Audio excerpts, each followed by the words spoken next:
tilted my camera a little bit. Welcome to Love and Relo, the voice of the relocation industry. I am your host, Ben Cross, and I am so blessed and honored to be here today. We are in Singapore today. Yesterday we were in South Africa. Today we're in Singapore. We've got the amazing Shazy Tan with us today. Hey, Shazy, how's it going? Hi. Hi, Ben. How are you? I'm so good right now. What time is it? What time is it where you are in Singapore? It's exactly 9 p.m. right now, so it's been a long day, 9 but p.m. It's excited been a to be long here. day. It's 9 a.m. where I am. This was an early start for me. We probably thrown a lot of people off here because they're like, Ben, I thought you started at 4 o'clock. The Europeans don't know what to do with themselves right now. But so we're gonna give everybody a moment to come in. Hey, hit that like button, leave us a comment, give Shazy a shout out. Go ahead and shout your own company out, check in. As you know, this is all about you, the viewer. So go ahead and leave comments. Love that stuff. We're going to talk about global mobility. We're going to talk about the role of the in-house manager. We're going to talk about supplier partnerships. We're going to talk about the region. I've been kind of fixated on the APAC region, Asia region lately. Been meeting a lot of wonderful people. Singapore is, really a hub. I'm kind of curious about that, and I want to talk about that a little bit with Shazy.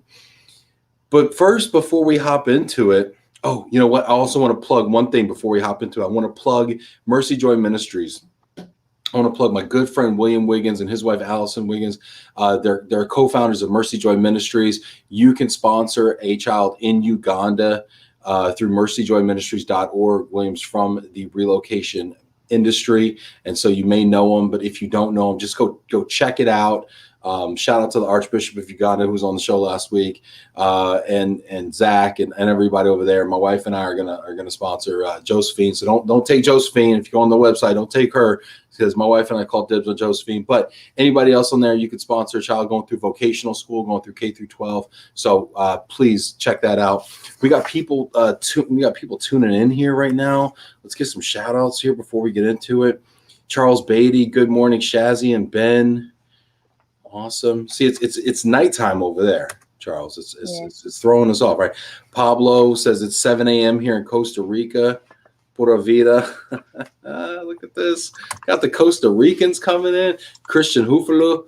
Good morning and good evening to y'all from TCM in Atlanta. We got the intercultural people. See, this is a whole new bag right here. We're reaching a whole new audience, Shazy. Fantastic. I love it. Henri, hello, good people. It's more of a normal hour for Love and Relo. Henri, I expect the comments should be a little different this hour of the day from you. Miriam Van Kempen, hi, everyone. Heart greetings from Amsterdam. What's up, Miriam? Let's throw Miriam a little heart down there in the comments. Throw Shazy a heart, too. Henri, hello, Shazy. I like your gamer's chair. Yeah, we were talking about that in the green room. Tell us about the chair real quick. What's the deal with the chair? I don't game, unfortunately, but this is like the most comfortable chair that you could invest in while you're working from home. It looks So great. It actually, looks so cool. it was a present for my husband. He has one, and then when I tried it, I'm like, I need one too. So thank God, circuit breaker was about 3 months, and then we're stuck at home for the last 6 months. So this has been very, very helpful. I love it, and I'd love to, if you're watching this right now, I'd love to know what you've treated yourself to in your home office, because I think as we're all working from home more, we're all like, okay, we need to upgrade some things around here.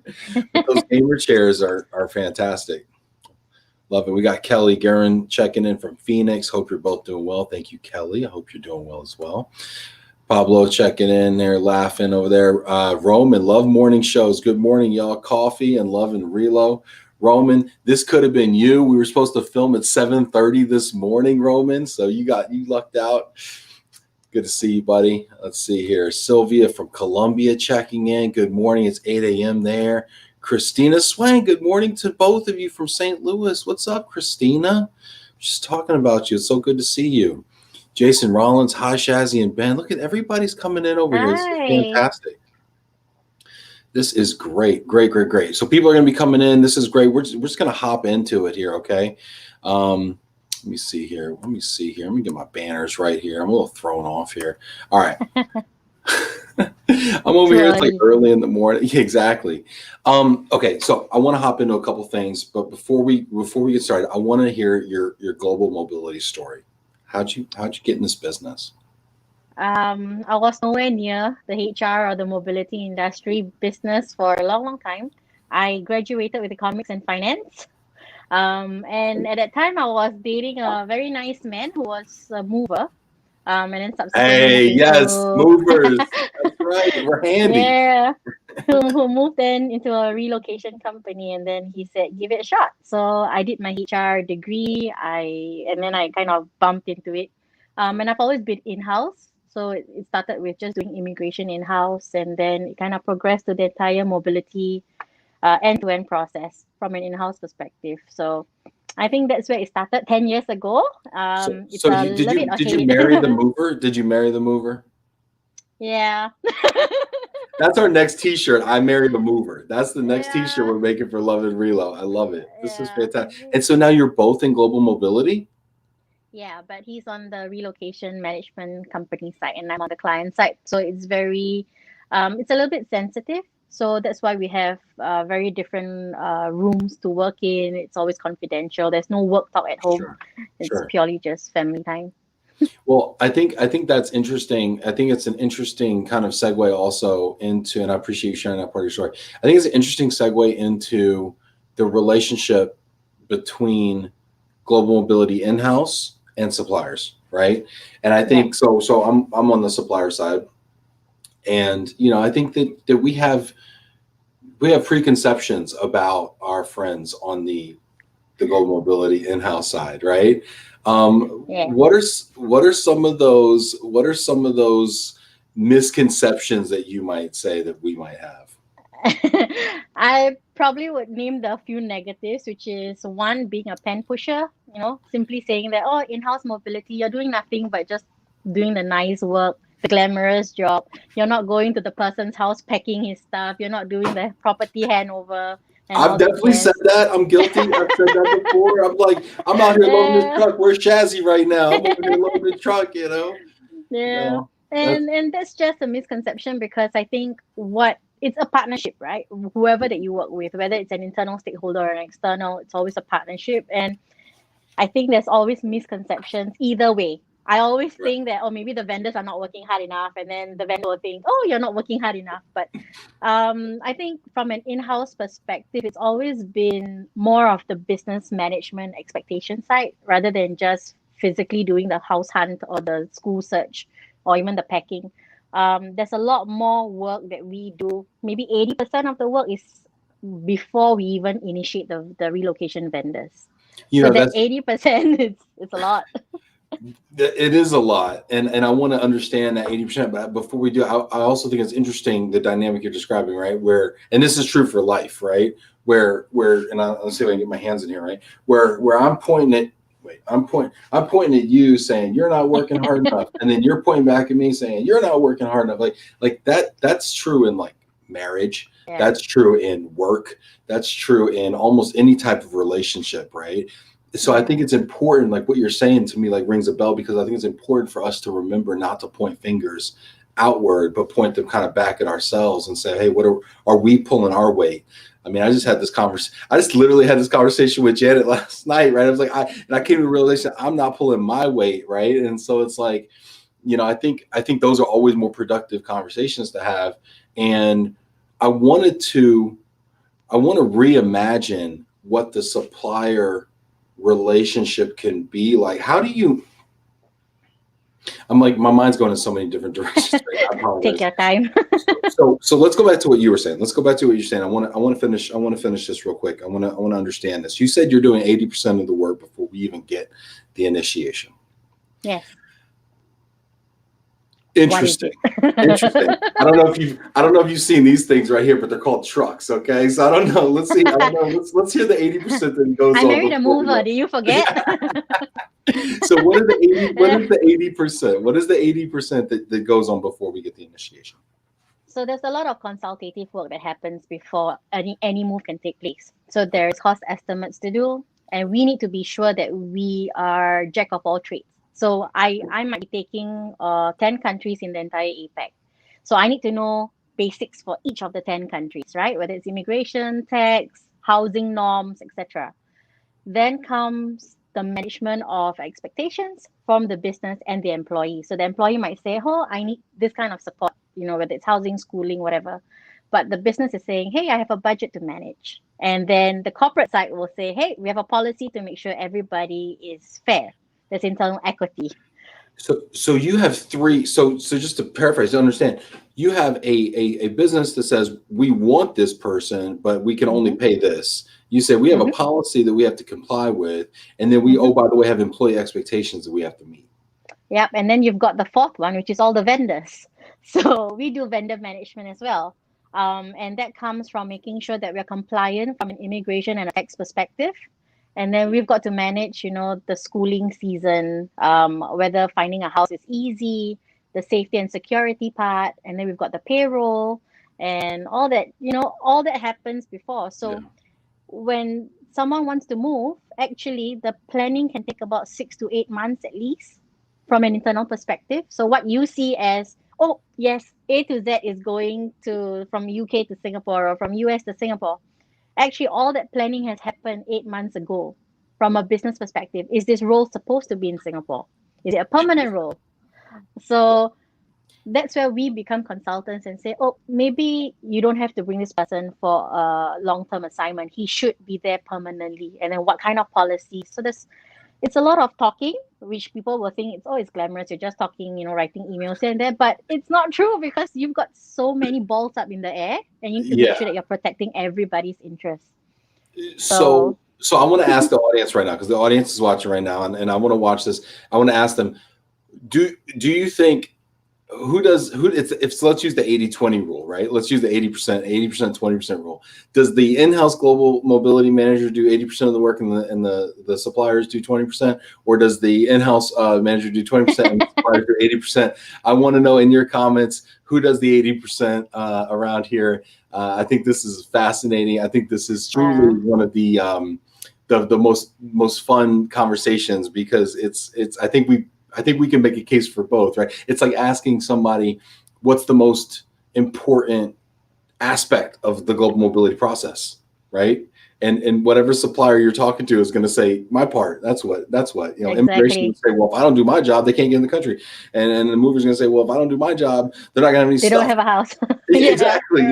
And the DSP is going to say, well, if they don't do my job, they can't find where to go to live, And so, thanks, Janet. I appreciate it. Great job, Janet, back there with the poll on it, Janet. Awesome. So yeah, leave that in the comments over here. We got a couple people. To be fair, I think as a mobility person, you never think that, oh, you're the client, so you're going to push your vendors right to the maximum, because we have to understand where they're coming from, what their limitations are. And at the same time, I'm like just a very high-end coordinator. That's all I am. I'm just managing bits and pieces and everybody else and making sure they do their work. That's it. I don't know how to pack a box. I don't know how to find a school, but I know who are the right people to go to, and they are the subject matter experts. So you are doing absolutely 100% of what you know and what you're good at. But in the entire process, you might just be 5% of the entire process that I oversee or I coordinate. But it is just as important, because one service failure in this particular region means the entire failure of the whole assignment. It doesn't mean, oh, I failed by 5%. It doesn't mean that way. You fail a good packing, or you forgot to get the immigration paperwork done, it's 100% failure. Yeah, no, you're right. I mean, and I think sometimes about delays, right, with household goods and shipping, right? If we don't get you out of your home on the date you're supposed to be out, that is a fail, because I mean, your home closing might fall through, bad things happen. This is great. Gabby says, agree with Shazy, so much work in-house before the assignment letter even goes out. Gabby's an in-house person. Okay, score one for in-house.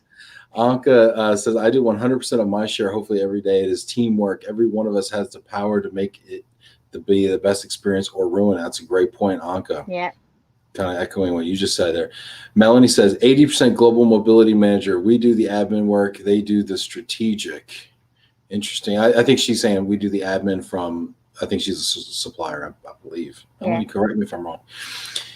Let's see. Akshay says 80% GMS. Yes, let's see. Let's see. Everybody always sides with the guest. Nobody wants to agree with the host. That's okay. Well, That's I've sided okay. with you. I say you do 100% of my 5%. 100% of 5%. You sound like that sounds like my wife when I come home. Like, honey, you wouldn't believe what I did. Oh, good job, good job. You did 100% of this little bit right here. Let me tell you about these human beings that kept alive all day. Henri says more love, more relo. Rob Zeitz checking in from Boston. Jenny Holler over there. Wow. Good morning. In Columbus, I believe she is. Oh, Henri. See, Henri, I think, is right. He says in-house is 80%. Suppliers do the other 80%. You're maths. You need to go back to school. Oh, even my dad's checking in. Early start today. Thanks, Dad. It's good to see Nice. you there. Yeah, look at this. Rob says the corporate person is like the producer of the film. They keep everything moving forward. So even if the supplier is doing the work, the corporate is coordinating it and making it happen. And I guess that makes us the actors in the process. Yep. Interesting. And then the corporate person is balancing all the vendors, the business, etc. Melanie says she's from the RMC standpoint. Okay, very good. That makes a lot of sense.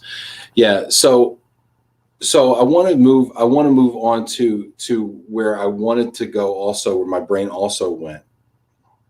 And that is how do we reimagine the relationship between the supplier partner and the corporate in-house mobility person. I see there's a lot of times there's siloed relationships here. Mm. How do you characterize your suppliers? How do I you think look at them? it's a mindset shift. So traditionally, when I first started, and the people above me, I was very junior when I first started, right? Were telling me, you have your own KPIs, put them down on the vendor, and make sure that they abide by the SLA. Now, that has the good and the bad part, right? You get work done, but that doesn't mean you get work done as efficiently or as best as possible because the vendor would feel that, oh, I'm just doing my day-to-day job. I don't need to do anything extra. Now, things have progressed throughout the 10 years I've been here, and it's become a partnership, like I mentioned. And it's all about that synergy that you have between the two teams. So, for example, the current relocation company that we're using, I actually make sure that we have a little fun game outside of work for 10 minutes at every bi weekly call, for example. And that's how we get to know each other. So they might Nice. learn things about me that they've never heard before. And you'll never ever ask a client like, "Oh, what did you do yesterday? What's your favorite food? How old is your son?" You would never ask that until maybe the account manager would, but the consultants definitely wouldn't.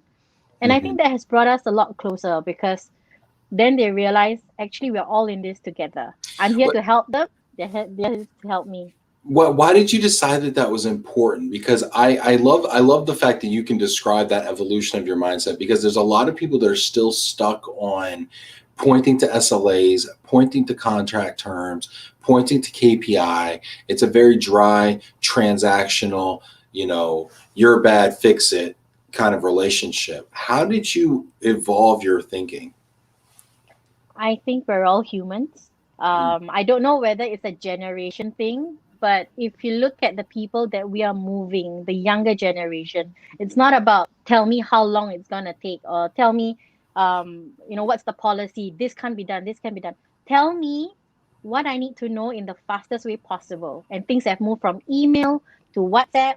It has moved to Facebook Messenger because everything is now about the care, the concern, the relationship building.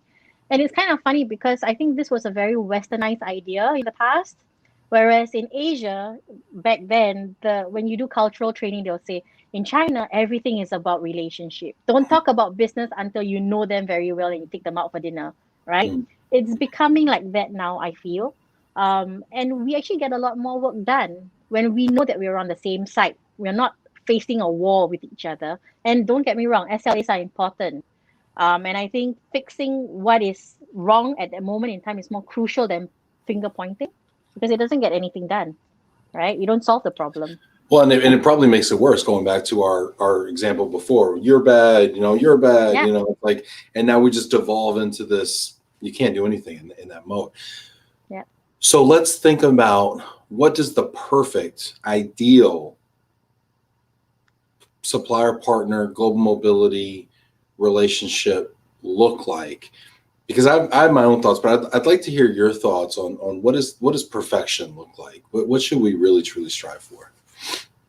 I think open and honest communication. That is the most important out of all, because if you know something that can help me do my work a little easier, that would then benefit me to manage the way that I manage my assignees or my other stakeholders.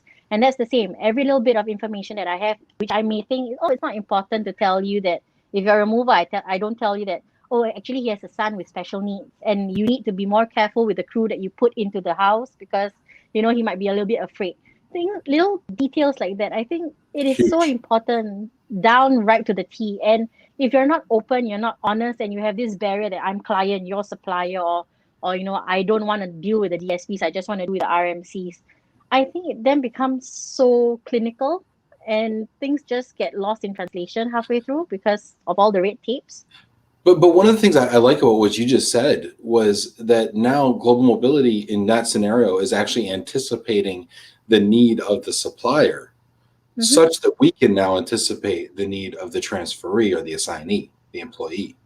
And I Yep. think that a lot of times what I see is that they just send over an initiation on a piece of paper and it's got an address, a name, a phone number, an email, and they say, figure it out. Here you go. Here's a move. Get them there. Figure it out. Let me know. Let me know if there's a Yeah. problem.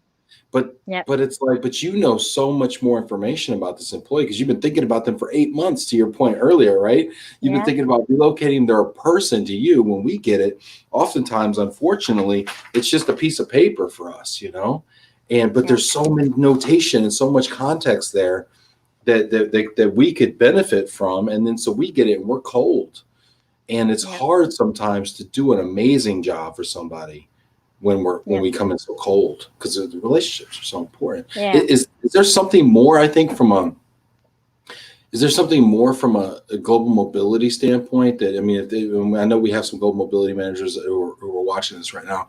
Something more that maybe they could do to prepare their supplier partners for success. I think if you're trying to build them up for success, you always have to think of them as your subject matter expert. Mm, They are there doing that every day and they're doing it for many, many clients. So they know exactly what they're doing. And I think picking the right partner for you with the same cultural values as the company and the people that you're moving, I think that is very, very important, which is why RFP isn't just about picking the cheapest. It mm, isn't about picking, who's the most convenient, but it's about more than that. There's a lot more context in picking a vendor and their supply chain that comes along with it, right? You can get good cheap, but then things start to fall apart. Then what's going to happen? So I think when it comes to in-house mobility, just know that everyone is human, everyone makes mistakes, and give them a chance to kind of fix things when there is a need to, rather than just go bang on and say get this done, and then don't give them right. any room to breathe. I wouldn't want people to do that to me, so why should I do it to someone else, right? Well, I think you understanding that and your kind of ability to empathize with your supplier partners, is huge. I mean, what does that empathy mean in your role? I mean, we hear people come on all the time. They talk about empathy, right? And they talk about how empathy's sometimes missing from the process, or we need more empathy. And I think it's interesting. It's one thing to talk about. It's another thing to show it, and what Mm-hmm. you're describing. What is empathy about for you, and how does that play into your role? It actually supersedes whatever that it's written in your job description when you're hired as a mobility manager. So I've come across when you're moving people and you realize that this person is being put in a place that they have absolutely no family, no network of support, right? And their wife is hospitalized. The husband, the employee, might not be in Singapore. The kids are with a nanny, and then an emergency happens. Who do they contact? They possibly can't ask their boss, who might not be there, so they will reach out to you. And I've had to babysit. I've had to attend marriages because they don't have any witness in Singapore. So Wow. I become their marriage witness. I've done, yeah, I mean, it just goes above and Does beyond that what happen a you're supposed lot? to Does the do. marriage witness thing happen a lot? No, okay. No, no, no. Other Fortunately, not many, but other I've duties been as there, done assigned. that. Yeah, yeah. But I mean the taking care of the kids part, and because I have a 3-year old, I mean four. He's actually 4-year old now. But being a young mom, working, you know the stresses of life, and me being here in Singapore, whoever's coming into Asia. You would know, like, oh, there's some websites that you can go to for support. Where do you buy a breast pump? Where do you get this? Where do you get that? So sometimes it's nothing to do with policy consultation. It's just like you and I chit chatting, Yeah. like, what do I need to know when I move into this place? What do I need to be conscious of? Maybe, everything is slower in Australia, but it's not as slow as New Zealand, for example.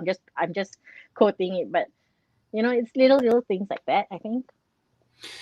It's so funny because going back to what you said before about kind of starting with like the literal contract, your job description, you could look at the same way and say, okay, do these things and you'll be successful. Yeah. Manage these KPIs and SLAs, you'll be successful. Do your job description, you'll be successful. But the funny thing is, the most important thing is never in the contract. It's never in the job description. It's the empathy. It's the love. It's the for some reason we don't say, why don't we just tell people outright like what they really need to be successful? Why do we hide the truth from people? It's so funny to me. I think it's more of just protecting your own portfolio. It's more of, survival. So I in the past it's always come across as, even with my stakeholders internally, whether it's the business, whether it's the HR business partners, etc. It's always about information hoarding. And if I don't tell you, then you might fail, and then it gets a little bit political and messy. But I don't think that's the way with quite a lot of companies now. They focus on making sure everybody has fair information, everybody can do their job right, set up for success. Yeah. So we understand empathy is super important. It's important with dealing with your supplier partners. It's important with dealing with your employees. How do we actually grow it though as a skill? Like looking at empathy as a skill. I think some people think that you're born with it or something, like you're born as a nice, caring person. But I mean, I think it's a skill that you can work on. How do you actually like build it, knowing that it's mission critical for your role?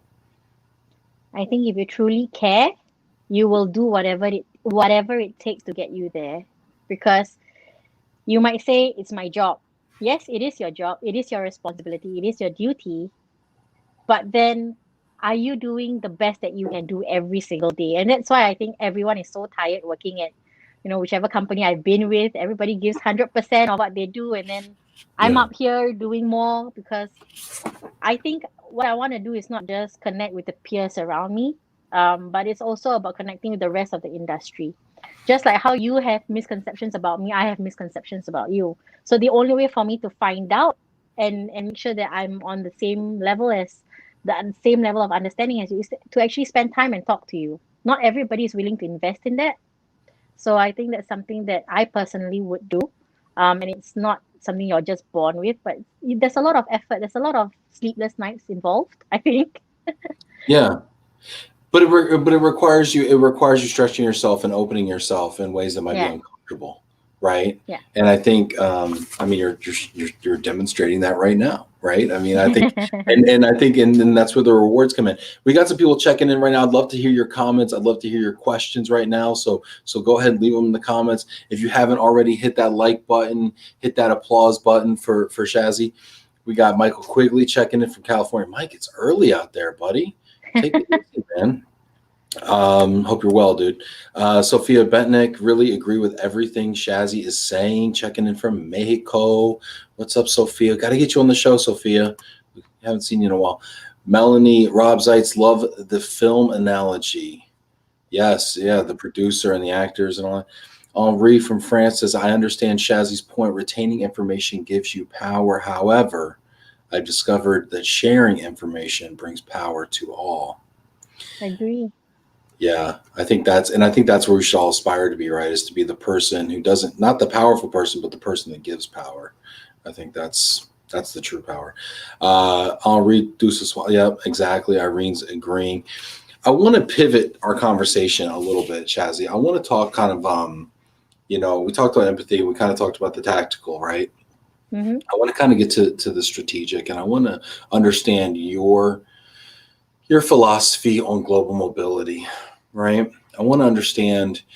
I always love to talk to people from, one of the blessings of my job is I get to talk to people from all over the world. I was talking to Africa yesterday. I'm talking to Singapore today. I talked to these Europeans. Don't leave me alone. Hey, Henri. But I wanted to get your opinion. What is the value, in your opinion, the value of global mobility to an organization? What make the case for global mobility? What's the point? Well, if you want to move someone and you want to make sure that everyone's protected in the entire process, then hire a global mobility manager. Because if you're talking about hiring someone locally in an organization, it's pretty easy to do because you already have a local HR there. There's processes and there's already compliance that in place by the legal team, by the security team to make sure that the entity and the employee is protected. But when you want to move people across borders, it becomes so complex to the point that you need a professional in that position to tie the two ends together. And sometimes, if the person is of a different nationality, you got three countries to manage, right? Right. So, so we're there in the position to add value to the business by one, making sure everybody's safe. Two, compliance is met. Three, keeping costs affordable, depending on whatever their budget is. And four, making sure that the employee is comfortable enough to immediately land in that location and do what they're supposed to be doing. Because they're not there to be unpacking their house or finding another room to have a roof over their head. That's not their job.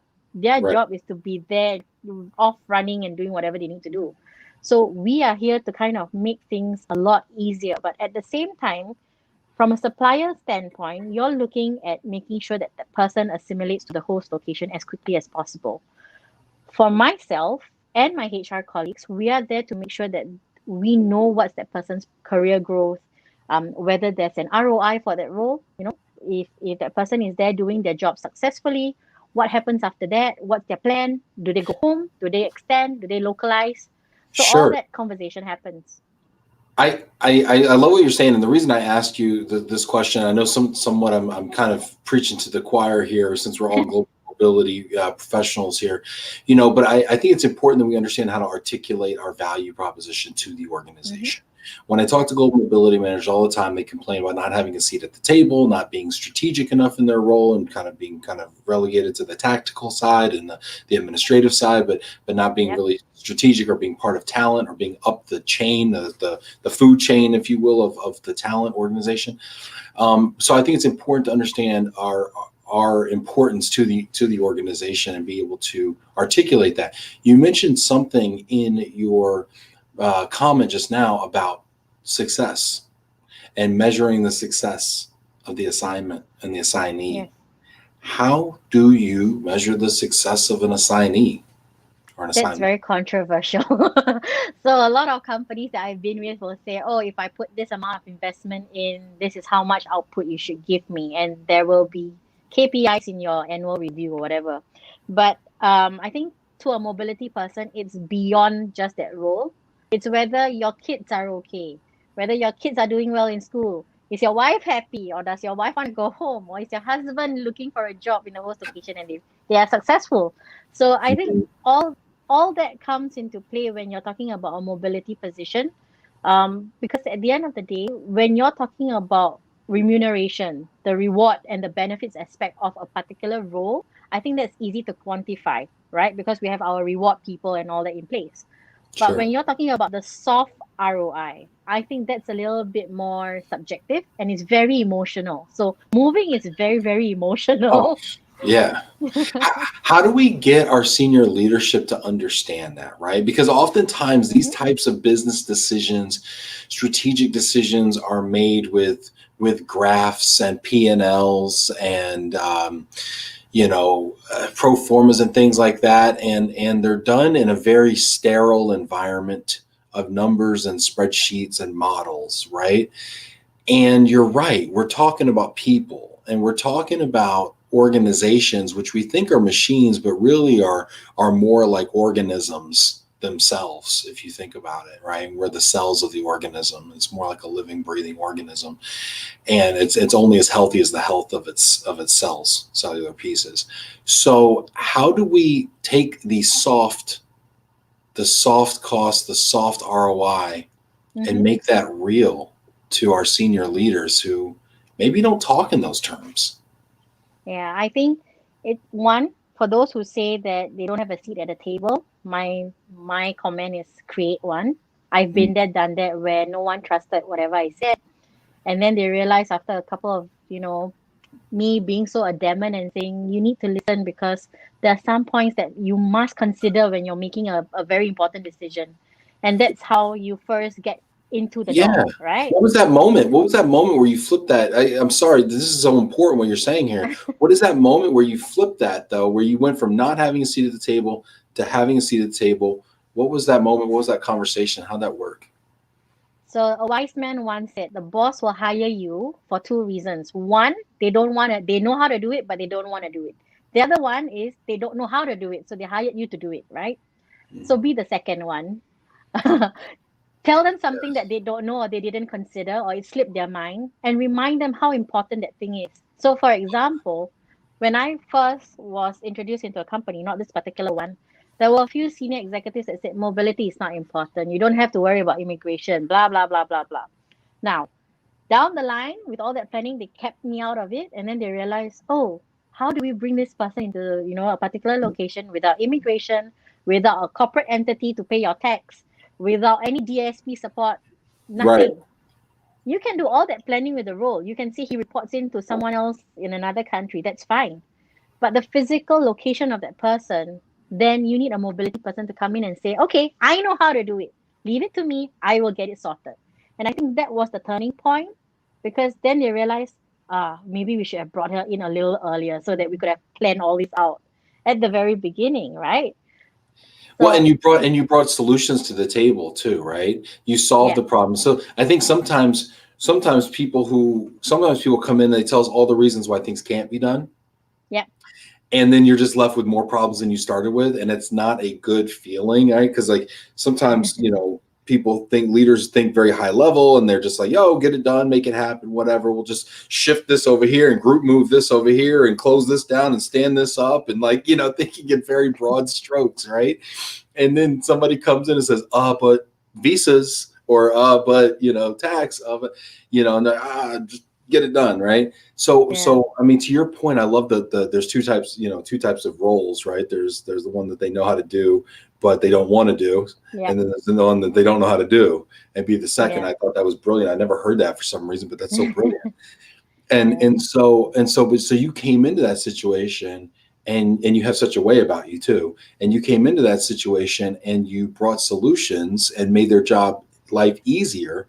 And I got to believe that that's the reason they were so quick to call you back the next time and bring you in earlier and earlier and earlier in the process, because yeah. it was a good process for them. Yeah, and I don't think the advice is don't force your way through the door that doesn't want to open. Like if it's locked, fine. But just keep banging on it until someone opens it. So it's a very soft approach. I don't recommend it, depending on what your position is. Of course, if you're the head of global mobility, you have a louder say. But if you're just a consultant or just a supplier, or like somewhere down, really down the chain, like for myself when I first started, it's about perseverance and just telling them, these are little things you might find very insignificant. Like, for example, someone would say, if you're packing a exercise bike, you don't need crating. To me, I don't care. Just get it sorted out, right? But to that person, it is important. Why? Because then there's insurance damages to claim, blah, blah, blah, and the employee is not happy because his favorite bike broke, for example. So Right. it's just about pressing on, just telling them it's not that important to you, but it is an important thing. Like, take note of it. And I think I've always been blessed with very good mentors who were very, very tough. Like, you would go home crying every single day because you were so scared of your boss. So, But so you said you're blessed with mentors that would make you cry every day. yeah, yeah, What are tough you love. talking about? Tell me about this. It's How does this work? Because I had this exact experience this morning, by the way. But go ahead. it's tough love. My first position in mobility was applying for 300 employment passes a day. It was crazy, and I was overworked, stressed out, young, trying to date, have a party life, and there was no such thing. You go in at 8, you come back at 12 o'clock at night. That was life. But what I realized was I was progressing far better than the rest of my peers. And I realized that it was because of all this tough love. Like, she would scold me and say, if you didn't think about this, don't come in with a problem. Tell me a solution. Yeah. Like, I've had Tell me that. what you can do. Don't tell me, give me just problems and ask me to fix it. I didn't pay you to tell me to fix it, you know. So I Yeah. think it's like how you're built as a person, your tenacity in the industry, and that's why I think mobility. A lot of people join and then they leave within a year. It's whether you love it or you hate it. And if you Mhm. love it, you're gonna be here forever, and that's why we have such a good network of people, like because you've known each other for so long. Yeah. That's so Yeah, true, right? I mean, you have these lifers and you have people that are just waiting till they get so they can pass this thing to the next new person in the organization, right? yeah. Um, that's fascinating. So, what made you? So, you're getting this because I literally just did a post about this morning about feedback as a gift, and I had a CMO, a chief marketing officer, in my organization that was giving me this feedback that I was like, if this is a gift, I want the gift receipt and I'm going to send it back to Amazon where it came from because this is some BS and I don't want this anymore in my life. You can take this ugly sweater and you can send it back where it came from. But the truth is I was warm in the winter because I had this ugly sweater. So, Yeah. so I think that what you're saying is so critical, but I want to take it one step further and ask you getting this feedback. She's like, don't bring me problems, bring me solutions. How did you not think about this? You're crying. You're not having the social life you want to have when you're young. How did you not quit at that point and say, forget this, I'm out. I don't need this. She can't treat me like this. Whatever we tell ourselves. I think that boils down to the personality as well. So when I know from the bosses that I've had, they always say that having a mobility manager hiring process is much more painful than hiring a local HR operations person. And because that personality comes with the role, it's not something that you can force someone to have that personality. A mobility person has to be very outgoing. You have to be very friendly. You have to, whether you fake it or it's really you, you just have to portray that kind of personality. You're approachable, and the other thing is you have to be multitasking the entire day. Like that's just part of your role. So when you take it with a pinch of salt, and then it also comes with maturity of the person, right? To realize that, hey, maybe there is some truth in that feedback. Or however that feedback was given might be nasty or it might be very, very sweet. But at the same time, there is always a lesson to learn at the back of it. So it's the learning attitude rather than the aptitude. If you Mhm. hear what I'm saying, yeah, it's the Yeah, attitude. Yeah, I love it. Attitude. And the funny thing about attitude is we can choose our attitude. We think it's a yeah. reaction, but the truth is we can be intentional about our attitude and the way that we see things. And this is actually something that Annette Walters, when she was on here a couple of weeks ago, she was talking about Mm-hmm. the fact that events don't have intrinsic emotions, Yep. right? Something bad can happen, but it doesn't necessarily have to be viewed as bad. We choose to view it as bad. And so I think we have to realize that we can choose to view situations however we want. Yeah. So Sophia says, and if you guys got comments or questions, I would love to hear them. Please, this is all about you out there watching this right now. If you've got a question for Shazy, we'd love to ask it. Please, I'd love to hear about your experiences with feedback and your journey. Right, we've all been there. Sophia Bentnick says, if only every client understood that as a DSP, I for one spend a lot of time educating my potential clients on why this type of support is necessary. And because it's hard to quantify, it makes it even harder. She's talking about as a DSP, basically communicating her value proposition and why it's important to even have a DSP. Why you can't just bring somebody over from another country and say, figure it out. And by the way, I expect you to work at 8 Yeah. a.m. Mm. What have you ever had people question why do we offer this benefit? This is gosh, they're charging what for this? Why do we even need that? Can't they Google it? I mean, what do you say to that? I think it's the selling part of all the services actually doesn't come from just, the relocation vendors or the DSP. It actually come from the mobility manager as well. We are there facing the employee and the business stakeholders every single day. And we know the complaints. We hear it. Trust me. So the thing is, when we are talking to whoever's financing the mobility policy or the whole expat population, you tend to come with the idea that, hey, you might think it's not important and you're gonna be like penny wise pound foolish here, but just know that paying maybe 200 USD to sort this out is gonna give that person the productivity of a day. Now tell me whether that's worth it. And then Right. they realize, okay, maybe that's not so bad after all.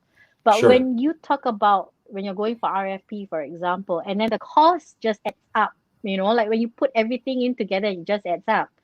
That's where the tough conversations will happen, because it's economics. Back to what I studied. You have unlimited wants, limited resources, but now it's figuring out for the company and the journey that we want our people to have, the experience. What is our priority, right? If our priority is about people experience, then you pick certain things off the list. But if it's about cost, and I've been there, done that, I know that we've taken a lot of stuff off, which I think is necessity, but they felt that, oh no, let's just let our people figure it out for themselves. So it's about priority, I guess, and also managing budgets, expectations. Back to square one. I'll tell you, as a supplier, working for someone, whether they're in the global mobility chair like you or they're in the RMC chair, working for someone that can sell internally is so much more gratifying, even as an employee within an organization. Working for someone who can sell your idea is so much more gratifying than working for someone who can't sell your idea. And my message to global mobility managers out there, to RMC managers out there, or to managers of any sort, and I would actually use the word leaders, is you need to learn how to sell ideas internally. Because if you don't learn how to sell ideas internally, your suppliers are going to be frustrated because the services they know that you need are not getting approved. Your employees are going to be frustrated because the ideas that they know the organization needs are not going to get approved. So sales gets a bad rap. You got to learn how to sell internally. And I'm so happy that you brought that up, Shazy. Thank you for bringing that up. I might get into trouble with all the other peers of mine when I'm telling everybody, oh, I understand the other side of the equator, but because not everybody's Well, like me, right? Like it's welcome rare, to the I dark think. side, Shazy. Welcome. It's not as bad as it looks. Lynn Greenberg checking in from Pivot App in New York. This is fantastic. Jesse Silva, hi Ben, checking in from Florida. It's good to see you, Jesse. Henri, us mobility folks are tough sons of guns. One doesn't simply tread on us. That's funny, Henri. We're tough because we've been kicked around a few times.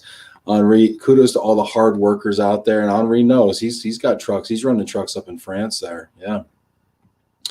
Irene, feedback is like a gift. You should receive it gracefully.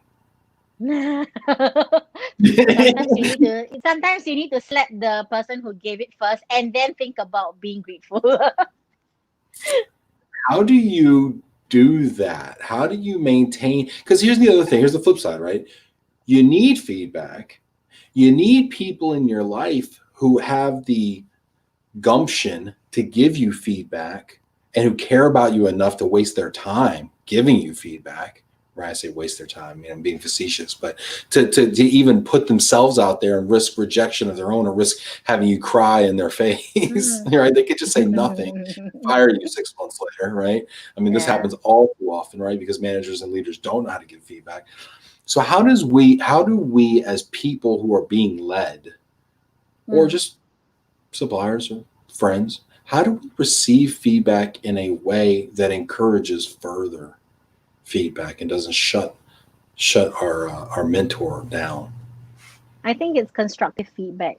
So when I was starting in my career, I always felt that it was the managers managing me. And then I was taught a valuable lesson by someone to say that actually it's top management. You are managing your manager on how they manage you, right? Mm-hmm. So it's how you are creating the environment of constructive, positive, helpful feedback rather than being abusive, rather than being just derogatory. Where I've been there, I've had someone screaming at the top of their lungs in the office at me for something that was totally unreasonable, and that person was being hauled into HR and given a warning letter. So that happens with the mobility managers. Yes, we get screamed at too as well. So, but I think it's how you create your own environment. If that's how you perceive feedback, you like positive, this is the kind of approach that you like to deal with, then it's something you need to manage it yourself as well before someone else can manage you. I love the idea about managing. We say managing up, right? Mm, Managing our manager, right? And one of the things too is you don't have to respond to every. This is my take. I'm not saying it's your yeah, take. it's You true, don't it's have to true. respond to every email, to every phone call, to every request. By doing so, you're validating that and you're telling them that that's the way that you will be worked with. When in Yep. fact, sometimes not responding is a response, letting it go, and Yes. basically setting a standard of the way that you're going to be to be managed. So this has applications inside and outside mobility. Frankly, this has Yeah. applications for everybody.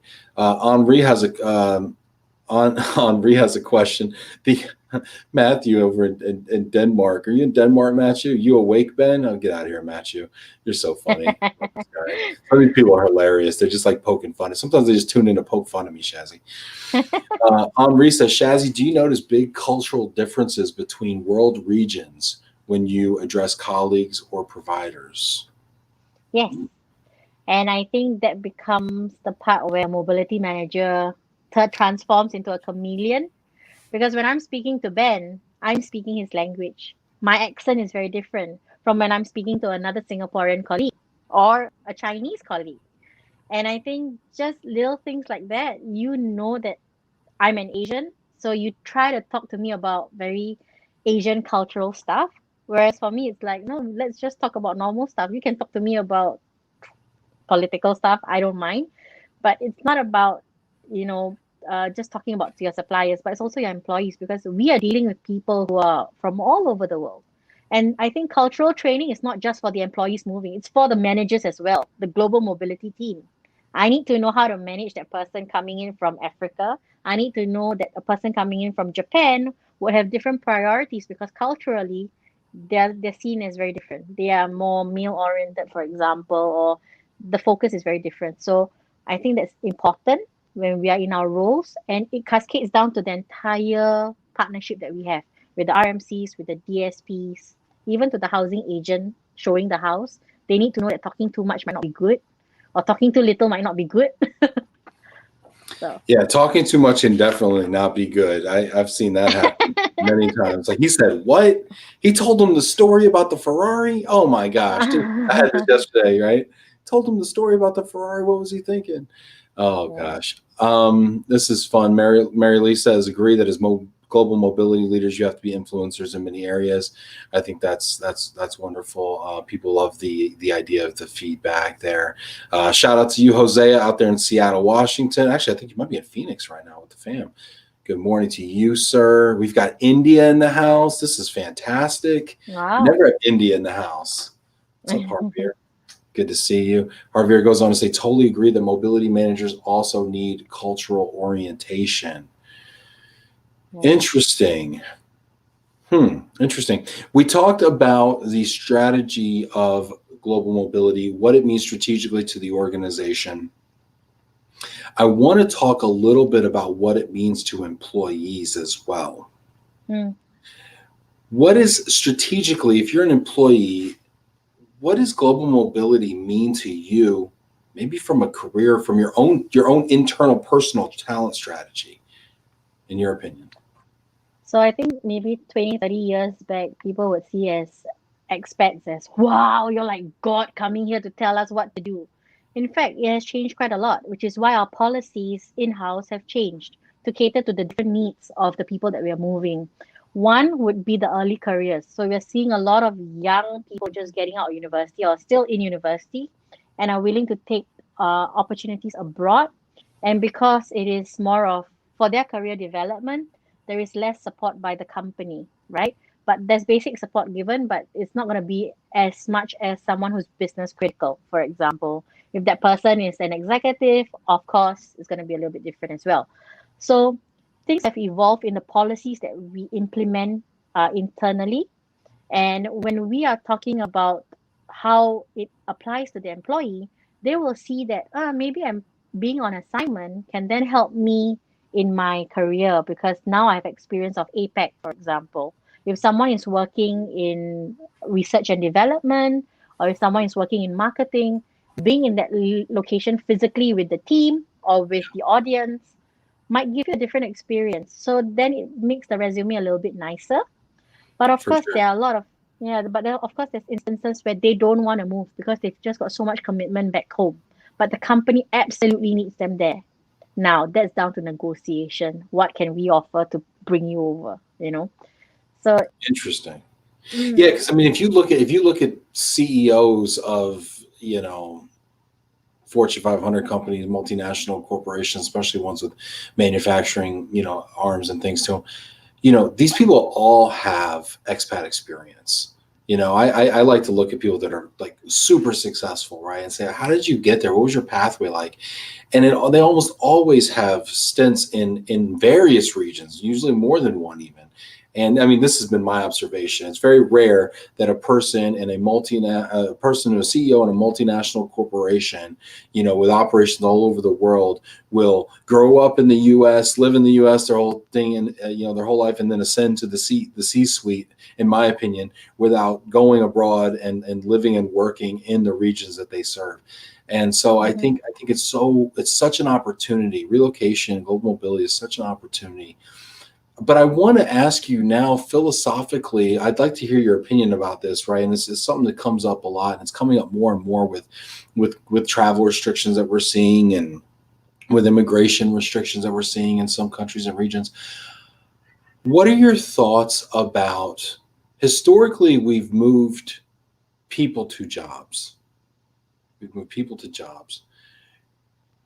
Then we started moving jobs to people, at least here, in the U.S., we started doing a lot of offshoring. We kind of started bringing some of that back. A lot of it kind of went virtual. But now with immigration and travel restrictions, we're starting to see more of this. What are your thoughts of, the future? Will it be moving people to jobs? Will it be moving jobs to people? Or will it not be moving people at all? So this has come up quite a bit in the in-house mobility forums that we've had in APAC. And that is, why are we so busy even though travel borders are closed? Like we are doing much more work than we've ever had to do. And I think it's More than the because 80%? You up to like more, 90, 95? 180. No, I'm at 180%. 180. You would I'm argue talking to the with person who failed his maths as well. that.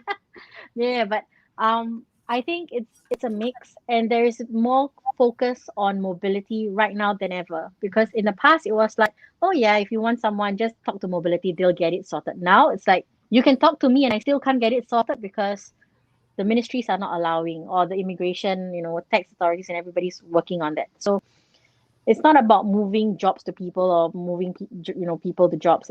It's a balance. It's going to be a balance, and I think philosophically, it's better for the industry because now you're moving absolutely critical people who needs to be in the host location to be effective. Like you're not gonna move Tom, Dick, and Harry because he said so, or because he wants so, and or the business has money, and therefore, oh, just send my people across the border. That's not the case anymore.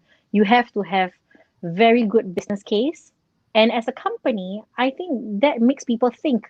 It's not just an easy solution to say, oh, you didn't do proper career progression planning within your team, and therefore you're just doing a plug and play, bring someone here, go over there, do the job for 2 weeks, and then forget about it.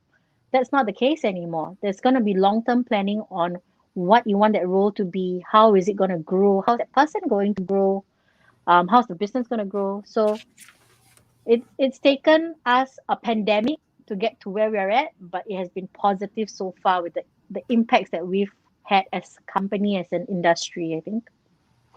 I love it. Hey, Simon, checking in from London. I Matthew, know Simon. say what's up, Simon. Hey, Simon. Good to see you, buddy. Matthew Odike says, believe people will still move, but the trend will be less moves and jobs will go to the towns for sure. For management, being physically present is still essential. Okay, I'm going to ask a very big question. We don't have a lot of time, but I got to ask this question. Big question.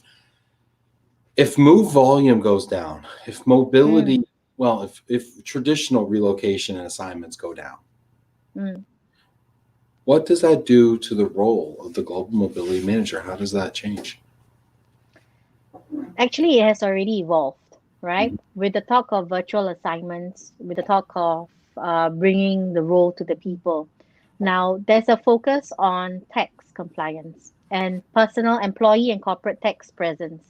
Because when you are moving the role to the people and they are displaced, or if they are working from home, what they fail to realize is you might be a US national working in this particular state and technically you're not having any issues.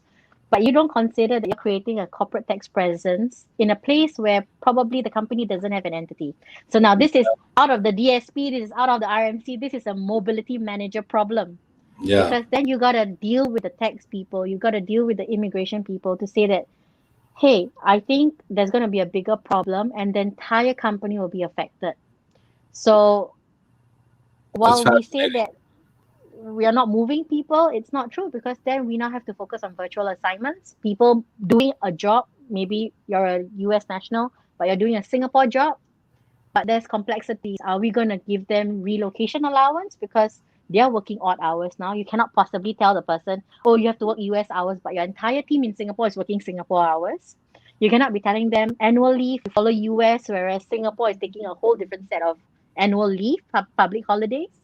So there's it's evolving in how we do things, but I don't think that this position will ever go away, because there will always be critical moves, right? How Wow. we leverage our partners will be very different. It used to probably be more operational. Now it's going to be more strategic, I think. That's fantastic. What a great answer. This has been phenomenal.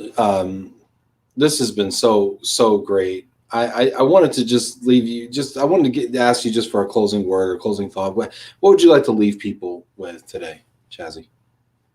Be nice to others.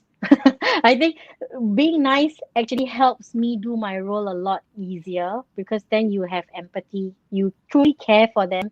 Whether it's just your colleague trying to rent their day away, that's fine. But it's more of being in that position where whichever hat that you're using, be there 100% and be present and understand where they're coming from, because everybody just wants to do their work right. It's just how we work together to achieve that one common goal, right? So whoever makes the mistakes, that part, deal with it later. Fix the problem, come up with a solution, and then we can talk about the finger pointing and then fixing the gap much later on. That's not that important for now.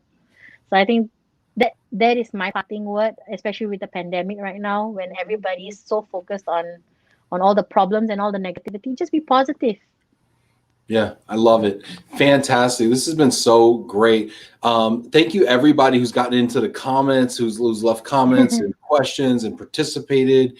You know, this show is so much better because of you. Thank you so much. Keep it up. Hit that like button if you haven't. Give Shazy a round of applause. Throw a little heart out to Singapore. Also, tomorrow we've got Bill Mulholland, the president and owner and founder of ARC Relocation, coming on tomorrow out of Puerto Rico. I mean, we're in the Caribbean, we're in Asia, we're in Africa. I mean, we're doing a lot of things. So I'm really happy. Shazy, this has been wonderful. You're wonderful. I loved your Thank you. perspective. I'm going to work on my kindness, my empathy, and I love the strategic Care. discussion too. Thank you. Thank you. All right. Thanks, everybody. We'll see you tomorrow. Take care. It's same time tomorrow, 4 p.m. Eastern US. See you then. Otherwise, have a great day. Take care, everybody.